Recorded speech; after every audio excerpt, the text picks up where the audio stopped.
Chapter 6. Shame and Depression. My apprenticeship with Joe advanced with the passage of time, but my depression over it did not cease.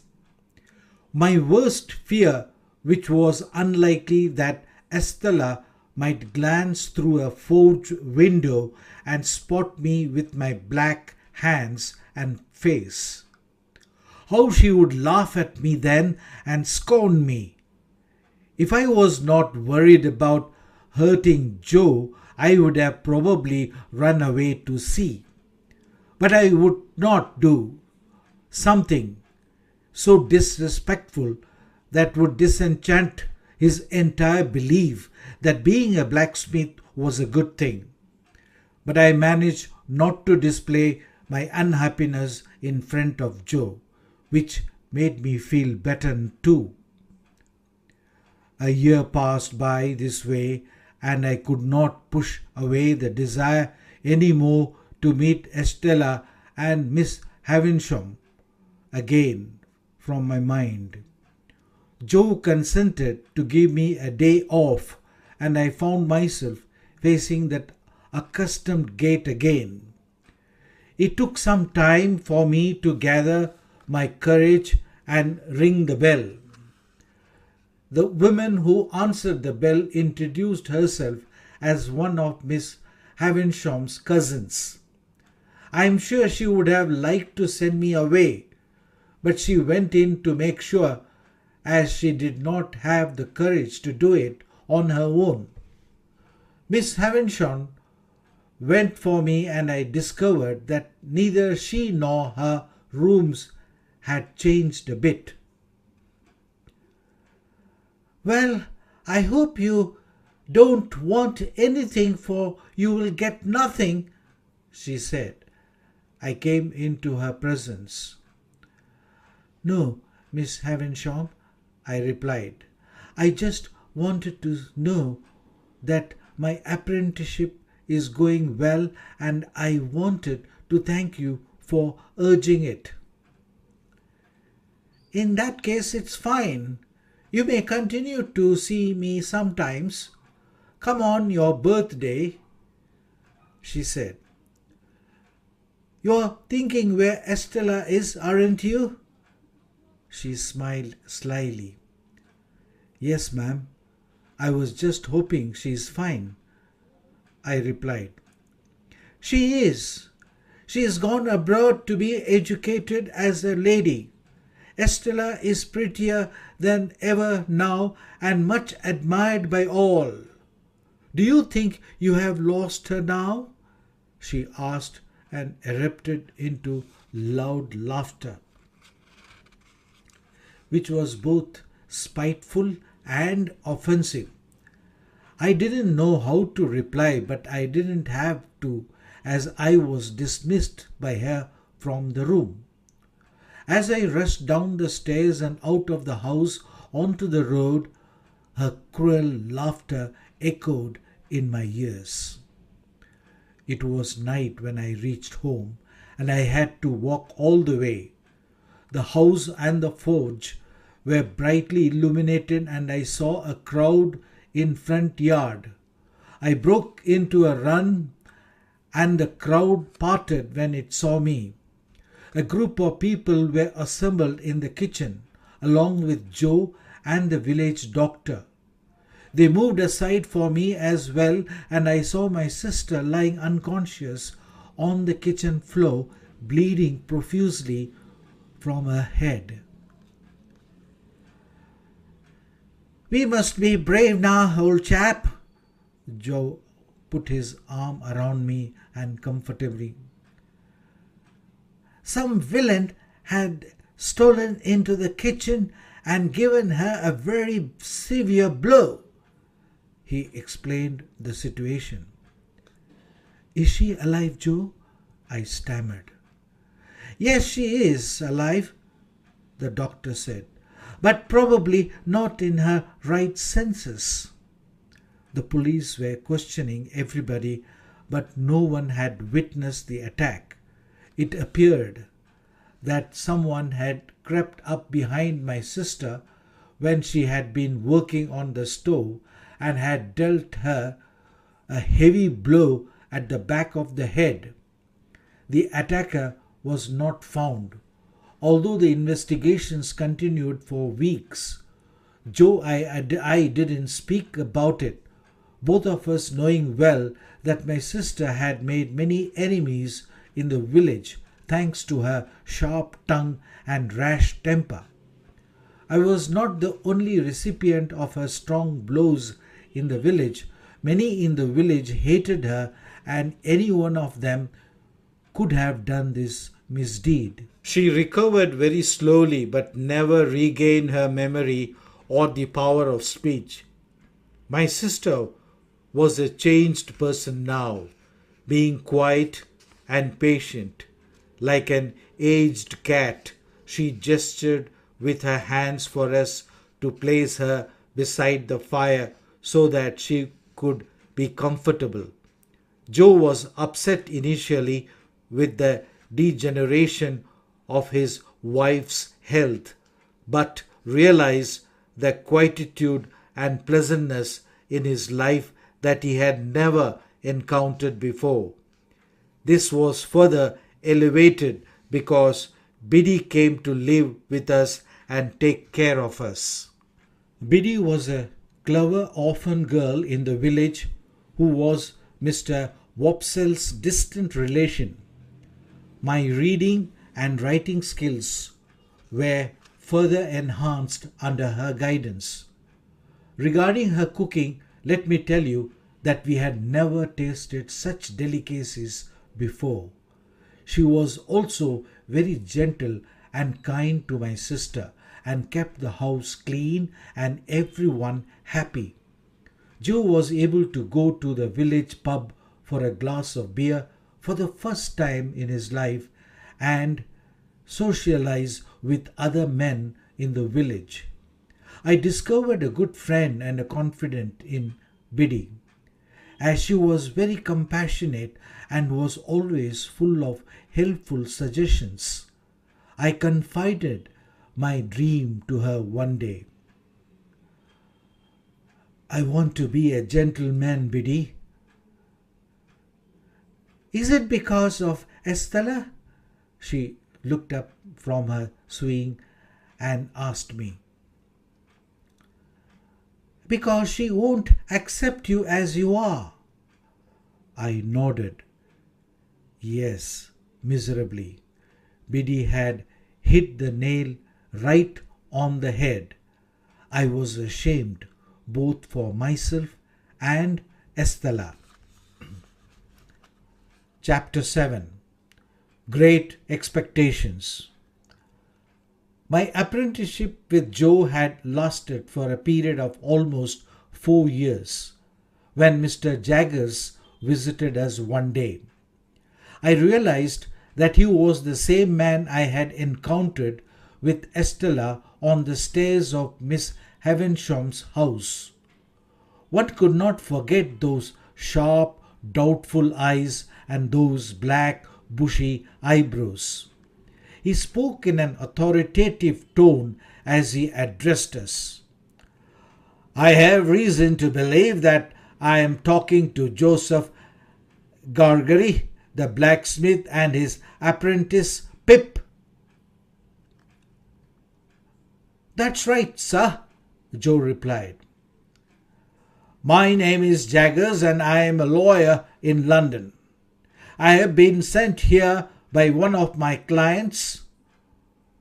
Mr. Jaggers stated solemnly. Joe was impressed by the magnificence in the lawyer's speech, and he had led him deferentially to the parlour. I followed them as quickly as I could, about removing the dust covers from a table, the chair, and the sofa. Mr.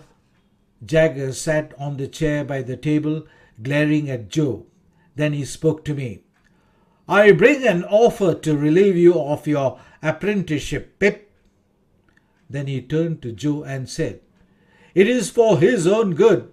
Would you demand a payment to let him go?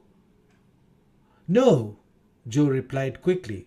I want nothing, and I will not stand in his way. Mr. Jaggers addressed me. I have instructions to inform you that you will eventually gain money and property. But the person who is granting them wants you to be qualified to use them. Therefore, he wants you to be educated and have the proper upbringings of a gentleman. I held my breath. My dream was coming true. Miss Havisham was finally transforming my wild dream into reality. There are conditions, of course, Mr. Jaggers continued. Firstly, your benefactor wants you to bear the name of Pip always.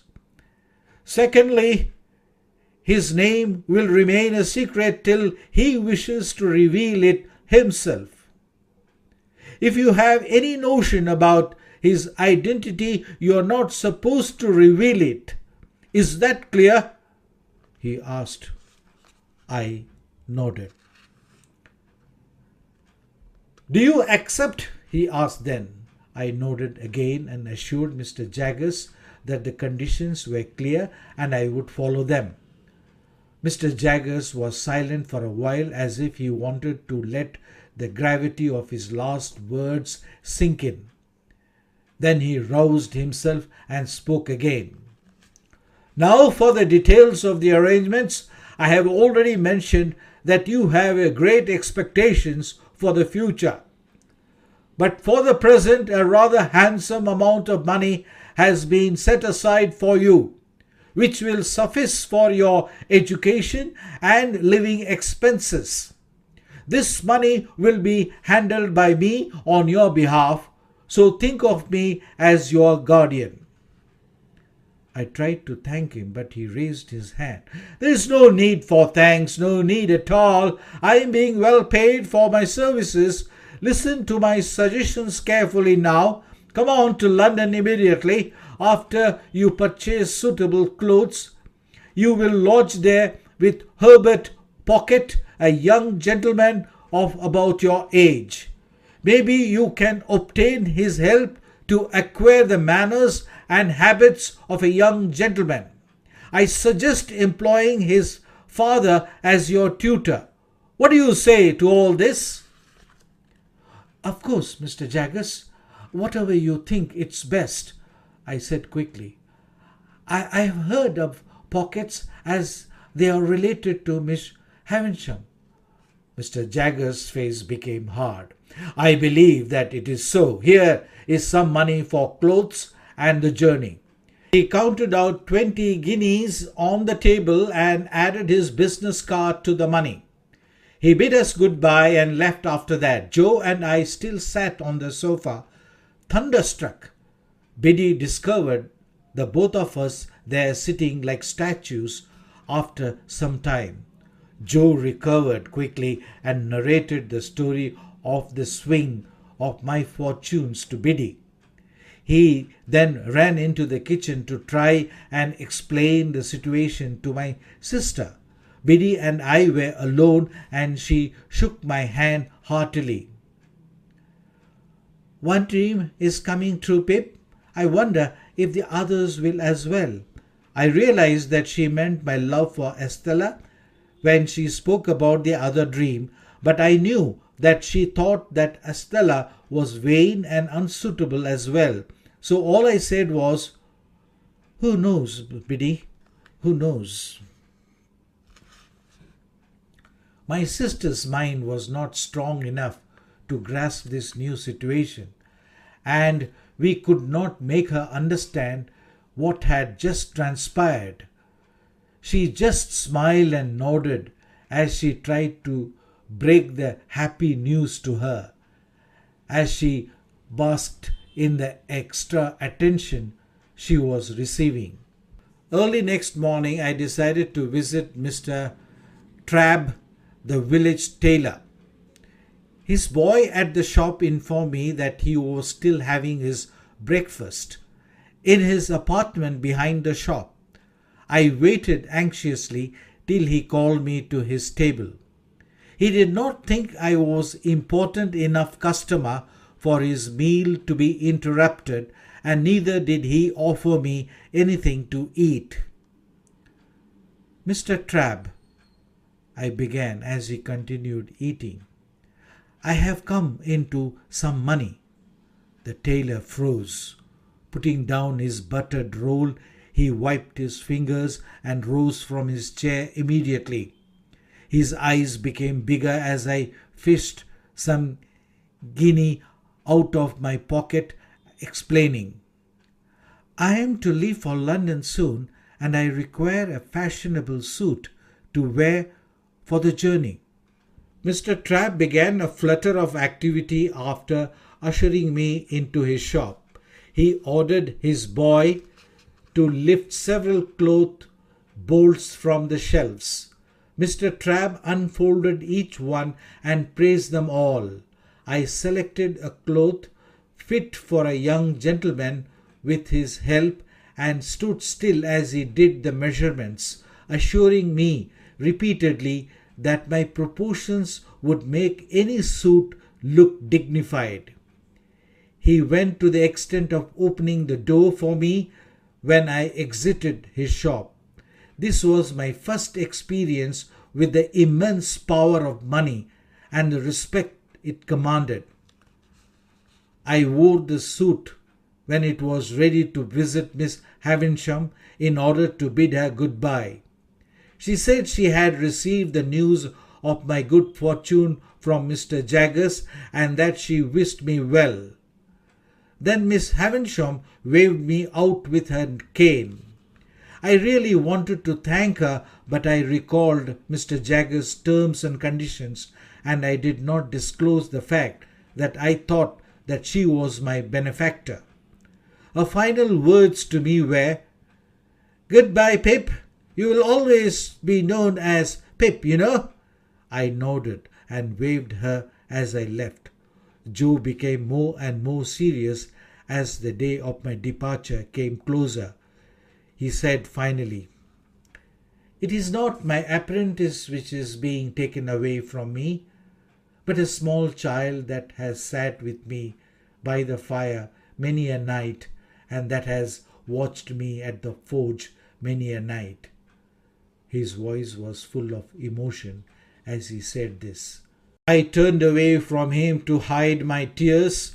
I felt ashamed that I was so anxious to leave for the fulfillment of my great expectations that I had forgotten the friend who was the dearest to my heart, Joe.